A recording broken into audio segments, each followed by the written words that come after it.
Mixture separations in fixed beds packed with morphs or zeolites are determined by three separate parameters. The most important one is the adsorption selectivity, determined from the thermodynamics of mixture adsorption. The second one is the severity of diffusional limitations, where D sub I is the intra-crystalline diffusivity of the guest component I, and R sub C is the radius of the crystallites of morphs or zeolites. If the ratio D sub I divided by RC squared is very large, there are no diffusional influences, and the separations are dictated primarily by the adsorption equilibrium. In addition, we have a third parameter, which is the ratio of the guest diffusivity within the pores for component 1 divided by the corresponding guest diffusivity for component 2. Let's call that the diffusion selectivity. We can identify two scenarios where for components 1 and 2, both the adsorption selectivity and the diffusion selectivity are greater than unity, and we have synergy between adsorption and diffusion. Another scenario is one in which the adsorption selectivity is greater than unity, but the diffusion selectivity is significantly lower than unity, and this diffusion selectivity serves to override the adsorption selectivity, and we have antisynergy. All these discussions are based on my paper published in Precision Chemistry and online in 2023. Let's pick up some of the highlights from my paper in the subsequent slides. The experimental data on the transient breakthroughs for 1090 propene mixtures in a fixed bed of CYP6 copper TPA, as reported in this chemical science paper, is shown here with these red circles. Transient breakthrough simulations, ignoring diffusional influences, are shown by the continuous solid black lines here. We note that the experimental data on the transient breakthroughs show that the productivity of purified propene is larger in the experiments than anticipated by a model in which diffusional influences are considered to be of negligible importance. The conclusion to be drawn by this comparison of transient breakthrough simulations without diffusional limitations and experimental data would lead us to conclude that there is synergy between adsorption and diffusion, and this synergy is described in detail in this publication. To illustrate the importance of the synergistic influence of intracrystalline diffusion, I show here a comparison of two types of breakthrough simulations. The one in black is the same as the one shown here. Here, the intra-crystalline diffusional influences are considered to be of negligible importance, and the breakthroughs are sharp.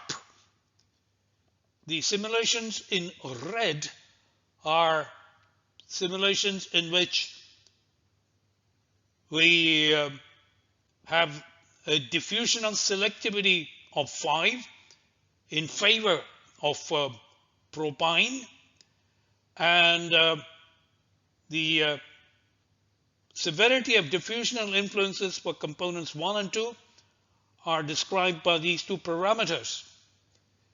Due to the synergy between adsorption and diffusion, the gap between the breakthroughs of propene and propine is wider than in the simulations in which intracrystalline diffusion influences are considered to be negligible. The net result is that the synergistic influence of diffusion would lead to a higher productivity of the desired propene product that is recovered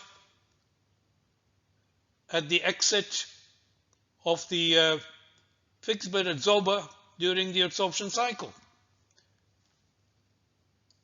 Recover ethane from mixtures with carbon dioxide, it is preferable to use metal organic frameworks that selectively adsorb CO2. In a recent paper published in Separation and Purification Technology 2023, experimental data on transient breakthroughs with the morph Y BPTC are reported. These are shown in red here. An important feature of this morph is that both adsorption and diffusion favor CO2. I compare here the breakthrough experiments with breakthrough simulations in which diffusional influences are completely ignored. The breakthrough simulations are described in my paper in Precision Chemistry 2023, and if we compare the breakthroughs, we note that the experiments show that C2H2 breaks through earlier and CO2 breaks through later than anticipated in the simulations in which diffusional influences are neglected. Consequently, the productivity of purified ethane is higher in the experiments than in the simulations ignoring diffusion. The productivity values are 1.05 moles per kilogram for a model in which diffusion is ignored, and in the experiments, a C2H2 productivity of 1.52 moles per kilogram is achievable. This demonstrates the significant increase in productivity due to synergy between mixture adsorption equilibrium and intracrystalline diffusion.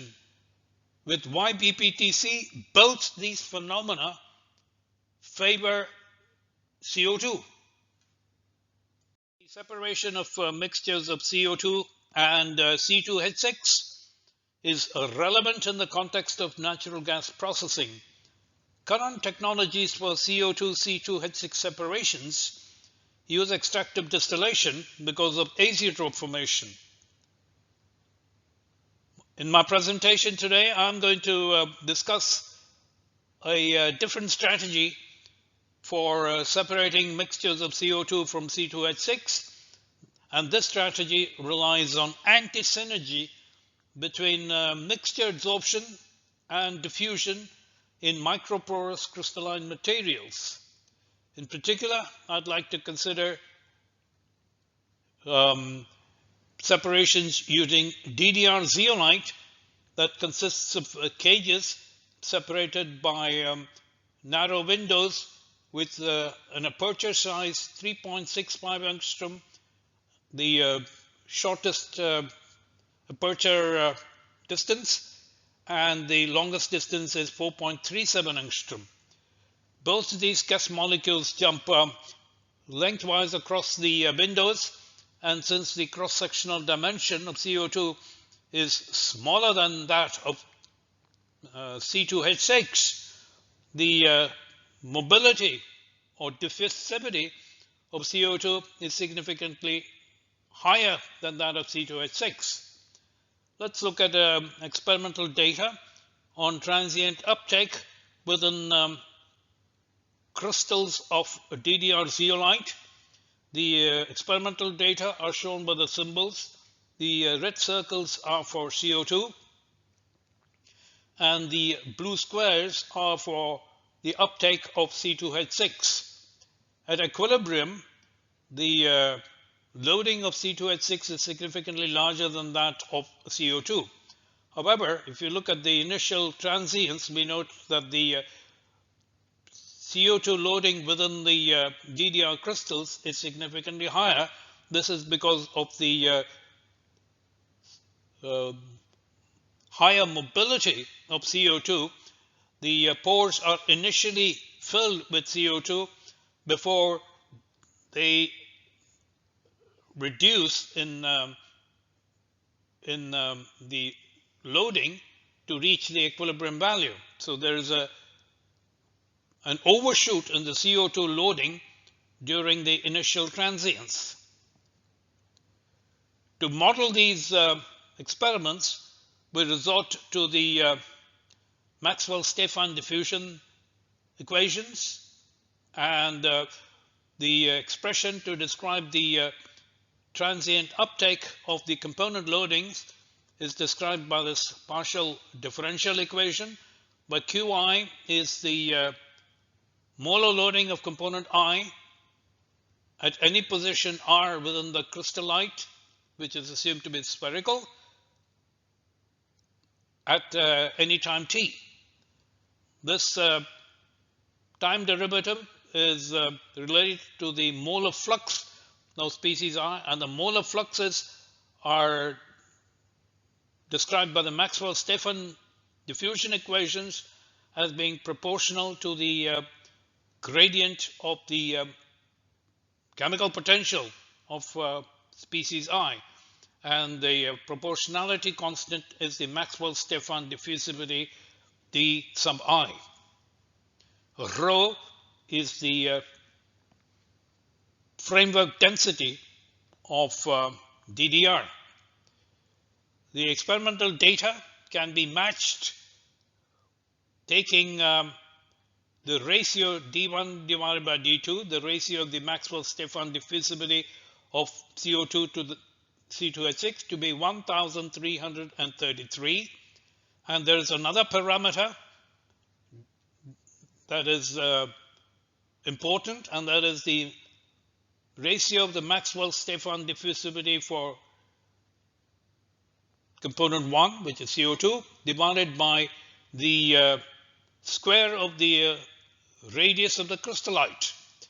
And to match the experiments, we take the diffusional time constant to be 0.125 per second.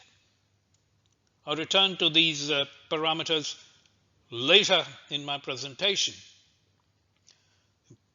So the mixture adsorption equilibrium favors C2H6, but the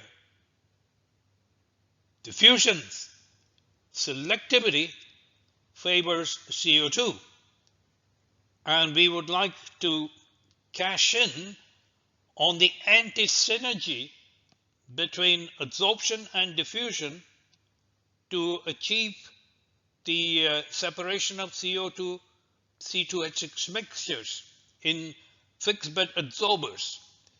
For a feed mixture, say 50-50 CO2 C2H6, we would like to recover purified C2H6 in the adsorption phase.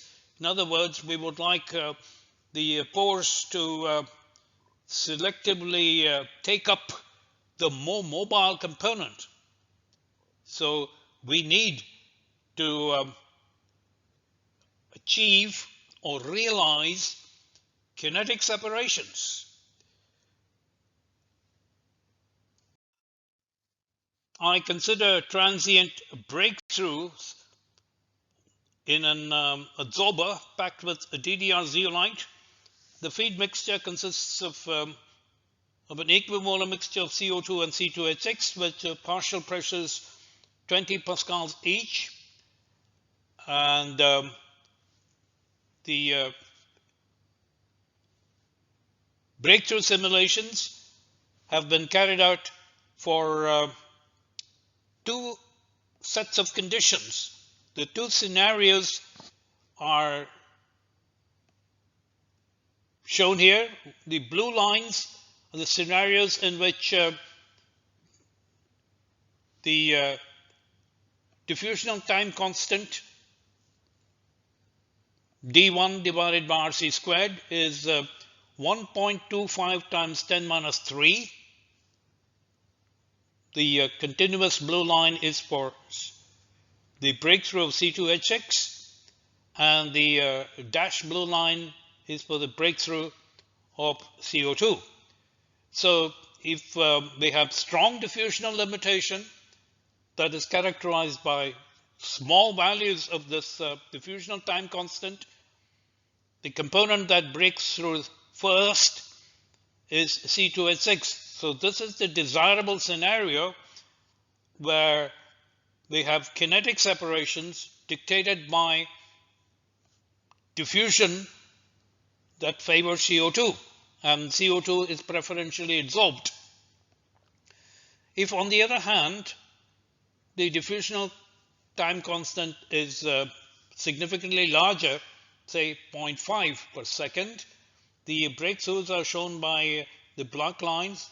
The continuous black line is for C2H6, and the dashed black line is for CO2. In this case, CO2 is the component that breaks through earlier. This is not a scenario that is desirable because we would like to have purified C2H6 leaving the adsorption cycle. So the message here is that for kinetically driven separations, we need to use crystallite sizes that are large enough to lead to significant diffusional influences. And in this set of calculations, they need to be lower in value than say those used in the uptake experiments. Watch also my presentation on what drives kinetic separations on my YouTube channel that discusses further details of the modeling of these breakthroughs for kinetic separations. All the modeling details are available in my publication in ACS Omega, published in 2019. The separation of alkane isomers is of great importance in the petroleum industry. If we look at the isomers of C5, C6, and C7 alkanes, we note that for C5 alkanes there are 3 isomers: normal pentane, 2-methylbutane, 2,2-dimethylpropane, or otherwise called neopentane. The boiling points are shown here, and we see that there is a difference of about 20 degrees in the boiling points. But if you look at the research octane numbers, we note that the branched isomers have significantly higher research octane number than normal pentane. The same is true for the isomers of hexane and heptane. The branched isomers have higher octane numbers than the linear ones. And if we examine more closely, we note that the di-branched isomers have higher octane numbers than the monobranched isomers. This is true for the isomers of hexane and also for heptane. The di-branched isomers are preferred components for incorporation into the gasoline pool. Therefore, there is an industrial need to separate the isomers of C5, C6, and C7 alkane to yield 3 different fractions: linear, monobranched, and di-branched.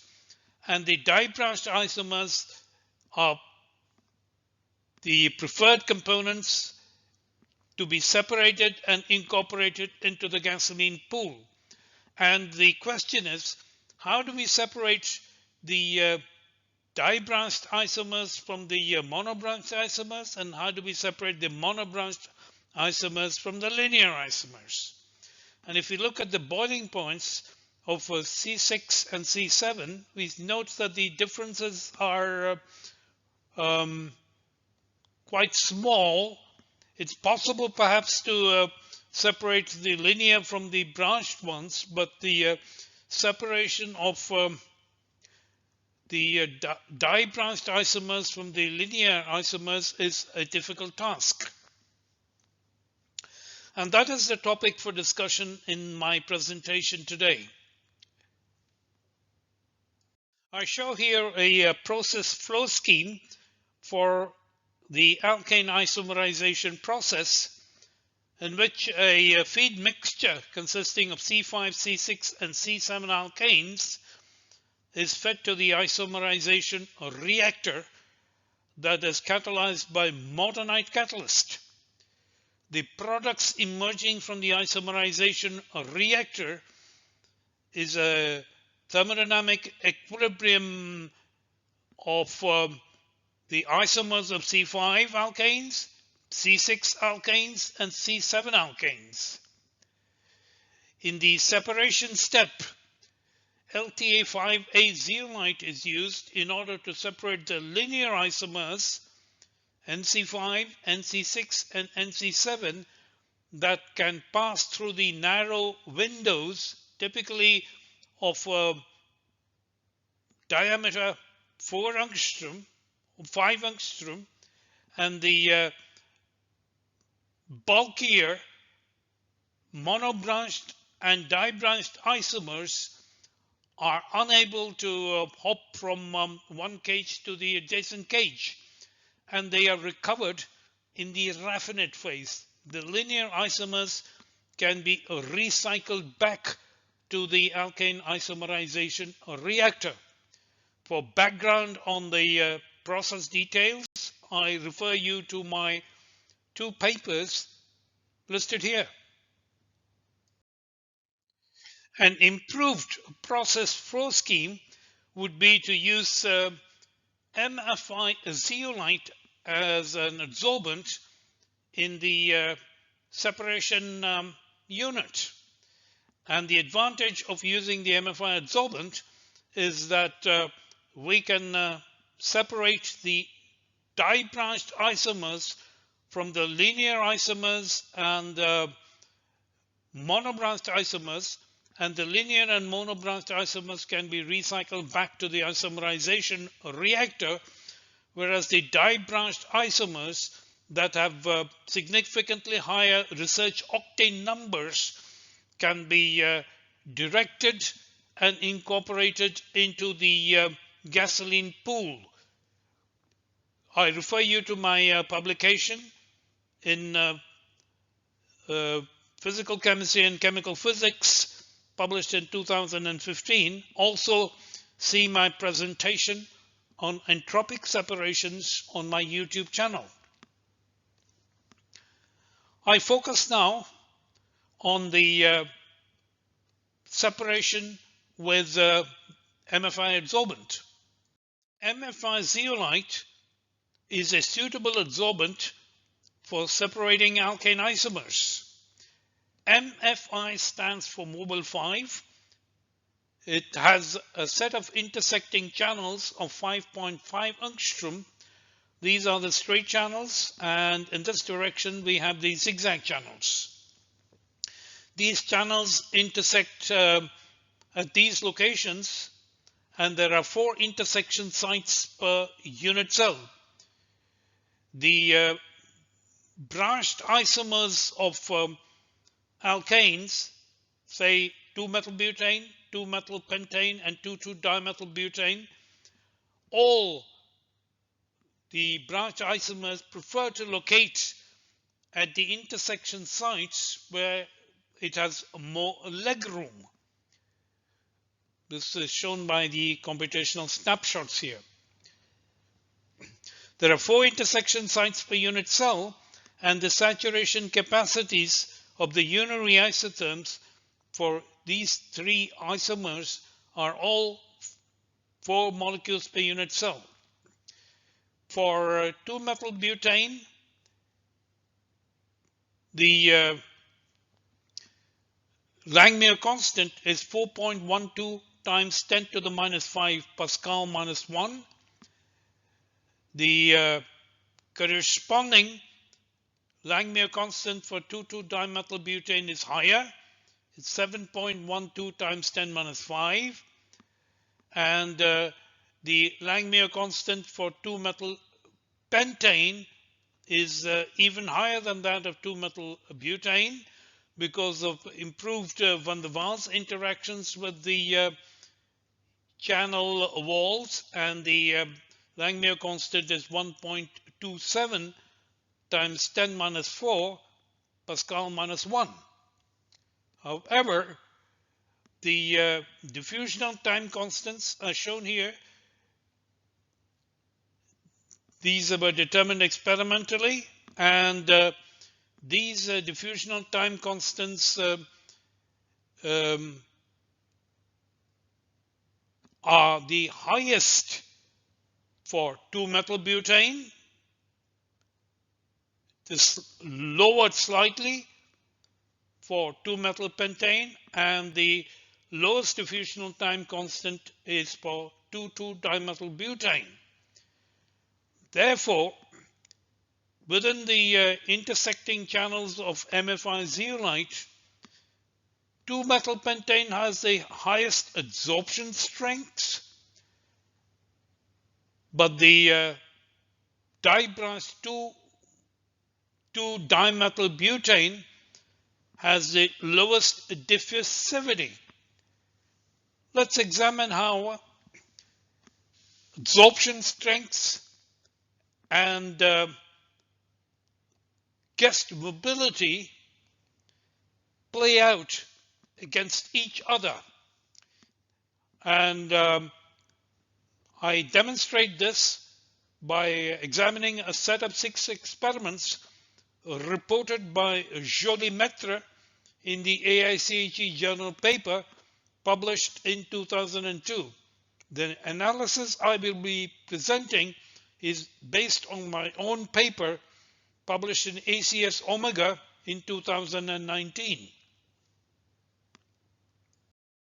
In these 6 figures, A, B, C, D, E, F, I plot the experimental data of Joly-Maitre as published in the AICHE journal in 2002. The experimental data are shown by the symbols.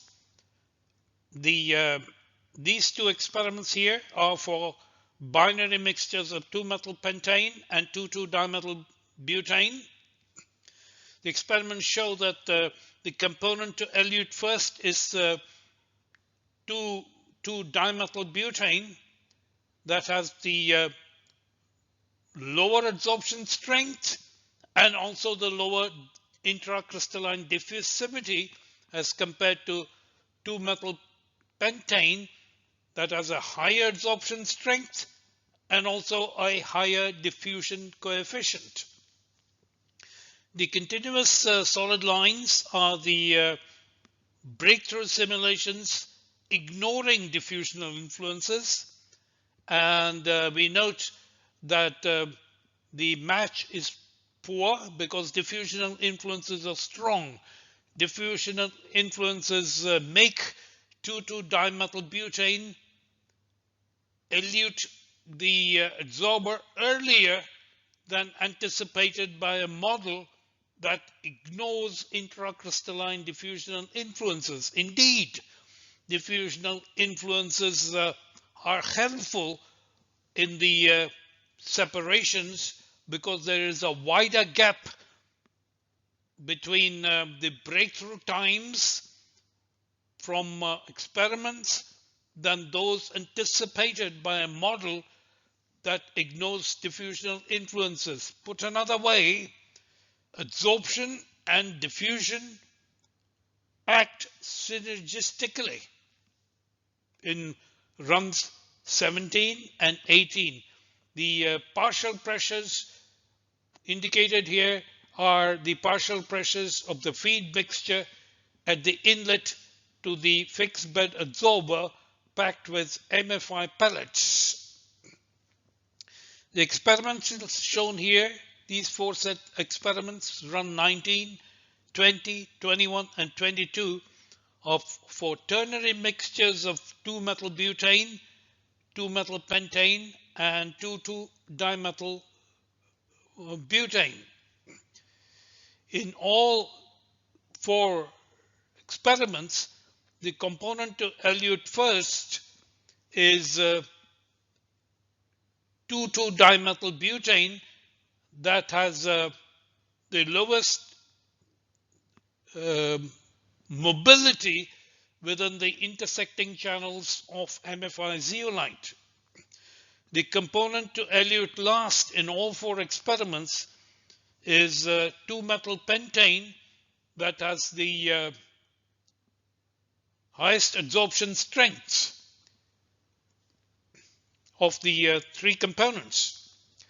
What is interesting to note is that the simulations in which diffusional influences are considered to be of negligible importance, the component to elute first is 2-methyl butane, but this is not in agreement with the experiments because in the experiments 2,2-dimethyl butane elutes first. This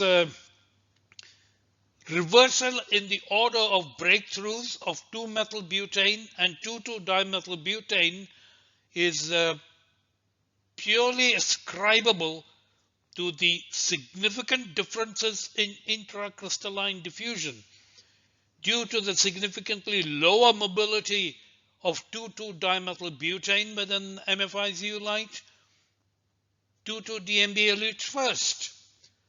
So diffusion overrides the hierarchy of adsorption. And this is also helpful in the separations because we want to recover 2,2-dimethyl butane for incorporation into the gasoline pool, and due to diffusional influences, the component to elute first and recovered in the raffinate phase is 2,2-dimethyl butane.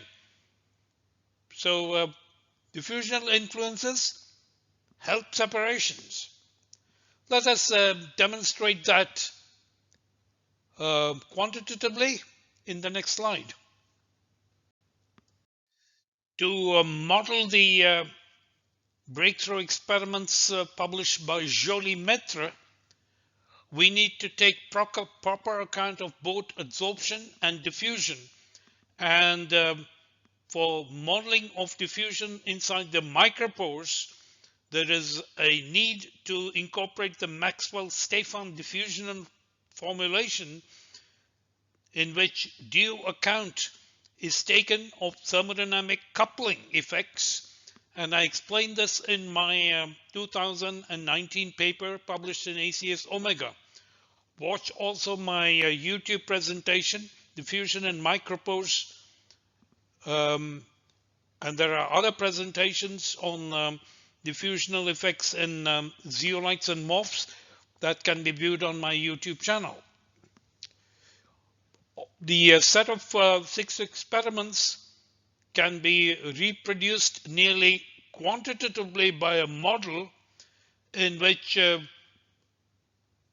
due account is taken of the interplay between adsorption and diffusion using the Maxwell-Stefan diffusional formulation, and the predictions of the breakthroughs are shown here by the continuous black lines. For all 6 experiments, there is one-to-one correspondence between experiments and simulations.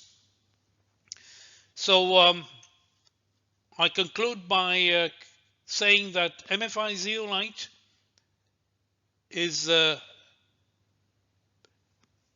suitable for use in separation of alkane isomers. The separations are synergistic in nature because the diffusional influences serve to enhance the separations that is dictated by mixture adsorption equilibrium. And in my reckoning, MFI zeolite is the most suitable adsorbent for alkane isomer separations.